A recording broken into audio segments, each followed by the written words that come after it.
Video like जरूर कर लीजिए और ऐसे वीडियो लगातार फ्री में पाने के लिए चैनल को तुरंत सब्सक्राइब कर लीजिए और बेल आइकन को जरूर टैप कर लीजिए ताकि आगे भी सारे वीडियो आपको मिलते रहे। यूट्यूब में फॉलो करते हैं तो प्लीज ये वाला फ्री टेलीग्राम चैनल जरूर ज्वाइन कर लीजिएगा। सारे नोटिफिकेशन सारे अपडेट यहीं पे आते हैं, ध्यान रखिए।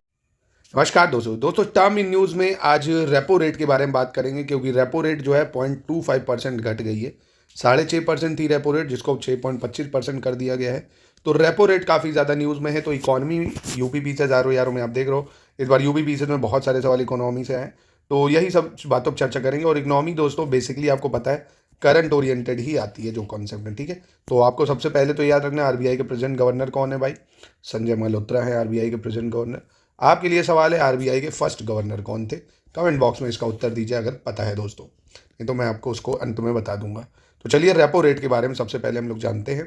तो देखिए repo rate reverse repo rate दो होता है। तो आप इसको ऐसे समझिए, देखिए एक होता है रेपो रेट, एक होता है रिवर्स रेपो रेट।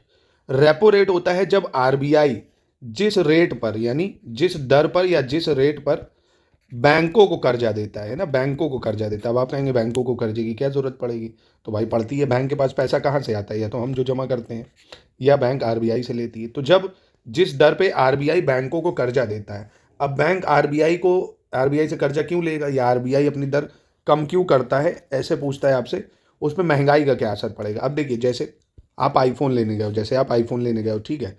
अब आपने आईफोन के बारे में पता करा तो उसने कहा भाई 1 लाख रुपए का है, इसमें इंटरेस्ट वगैरह जोड़ के आपको जो है 20,000 रुपये ब्याज देना पड़ेगा। आपने कहा यार ज़्यादा पड़ रहा है, तो महंगा पड़ रहा है, इंटरेस्ट ज़्यादा है, आपने अवॉइड कर दिया। ऐसे ही कई लोगों ने अवॉइड करा।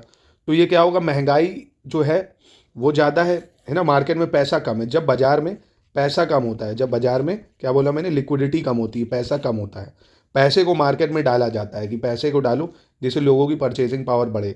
जब परचेसिंग पावर बढ़ेगी तो ऑटोमेटिकली चीज़ें क्या हो जाएंगी, अपने आप मार्केट में डिमांड सप्लाई बना देंगी। तो अगर इसने एक 20,000 ब्याज लग रहा था, अब रेपो रेट थी 6.5%, अब रेपो रेट अगर 6.25% हो गई तो इसका ब्याज कम होकर 10-15 हज़ार जो भी है ब्याज दर कम हो जाएगी। तो ये सोचेगा लाओ ले लें, ब्याज दर कम हो गई, जिससे मार्केट में क्या होगी, जो मंदी की स्थिति होगी ना वो खत्म होगी, है ना, मंदी की स्थिति खत्म होगी और मार्केट जो होगा एक ग्रो करने लगेगा। तो ये होता है रिवर्स मतलब रेपो रेट होता है, जिसमें आरबीआई बैंकों को कर्ज देती है जिससे दर जितनी अगर कम करेगी, दर कम कर रही है इसका मतलब क्या है, मार्केट में मंदी चल रही है, मार्केट में क्या है, मंदी चल रही है ना, खरीद बिक्री नहीं हो रही है, तो लोन सस्ते होते हैं। रेपो रेट कम होने से क्या होता है, लोन सस्ते होते हैं, तो मार्केट में bike, car, auto, home loan ये सब सस्ते मिलेंगे। और रिवर्स रेपो रेट में आरबीआई क्या कर देता है, उल्टा कर देता है। उल्टा कर देता है मतलब बैंकों को, जब मतलब आरबीआई बैंकों से कर्जा लेता है, आरबीआई बैंकों से कर्जा लेता है, तो क्या आरबीआई को कर्ज लेने की ज़रूरत है, तो आरबीआई इसलिए लेता है कि बैंकों के पास ज़्यादा पैसा ना रहे, क्योंकि ज़्यादा पैसा रहेगा तो ये लोन ज़्यादा देंगे। मार्केट में अगर पैसा सबके पास है तो हर कोई भाई आईफोन खरीदेगा, तो उसकी प्राइस और बढ़ जाएगी। अब जैसे मान लो ये 4 लोग खड़े, आईफोन एक ही है ना, तो अब ये ऑटोमेटिकली महंगा हो जाएगा क्योंकि डिमांड ज़्यादा है, क्योंकि सबके पास पैसा है। तो पैसे को कम करने के लिए लोन को महंगा करा जाता है।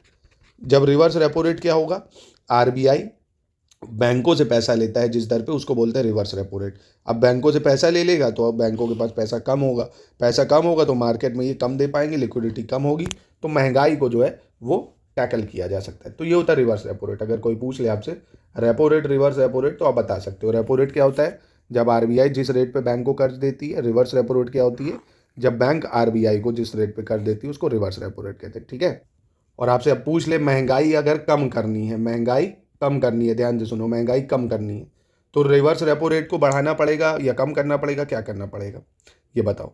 देखो तो अगर महंगाई कम करनी है तो मतलब क्या है, इसका महंगाई ज़्यादा क्यों है, क्योंकि बाजार में ज़्यादा पैसा है। ज़्यादा पैसा क्यों है कि लोगों को लोन बड़ा आसानी से मिल जा रहा है, तो लोन को क्या कहेंगे, कम कर दो, पैसा ना भेजो भैया मार्केट में। तो आरबीआई कहेगा बैंकों से कर्जा ले लो भाई, बैंकों से कर्जा ले लो। तो आरबीआई जब बैंकों से पैसा उठा लेता है, आरबीआई बैंकों से पैसा उठा लेगा, पैसा रहा नहीं बाजार में, तो ऑटोमेटिकली वो चीज़ें फिर क्या हो जाएंगी, सस्ती हो जाएंगी, लोग खरीदेंगे नहीं, तो ऑटोमेटिकली उसके प्राइस कम हो जाते हैं, ठीक है। और अगर प्राइस बढ़ाने होते हैं भाई कि कोई चीज़ बिकी नहीं रही है भाई, तो कहेंगे पैसा दो बाजार में, लोन दो सबको, जाओ घर खरीदो, फ़ोन खरीदो, घुमाओ गर्लफ्रेंड को, ट्रिप पे जाओ, ये लो पैसा, ये लो पैसा। तो जब आरबीआई बैंकों को कम दर पे पैसा देता है जिससे पब्लिक के पास पैसा आए और इकोनॉमी तेज़ी से बढ़े, है ना, लोग ज़्यादा खर्च कर सकें, उसको रेपो रेट बोलते हैं। आई होप आपको क्लियर होगा। तो ऐसे ही लगातार प्लेस इन न्यूज़ को और टर्म इन न्यूज़ को सब कुछ इस चैनल पे कवर करा जाता है। संपूर्ण तैयारी आपको कराई जाती है, करंट अफेयर से लेके पूरा स्टडी मटेरियल, आप हर एग्ज़ाम की तैयारी हमारे जो है स्टडी फॉर सिविल सर्विसेज से जुड़ के कर सकते हैं मित्रों। नमस्कार।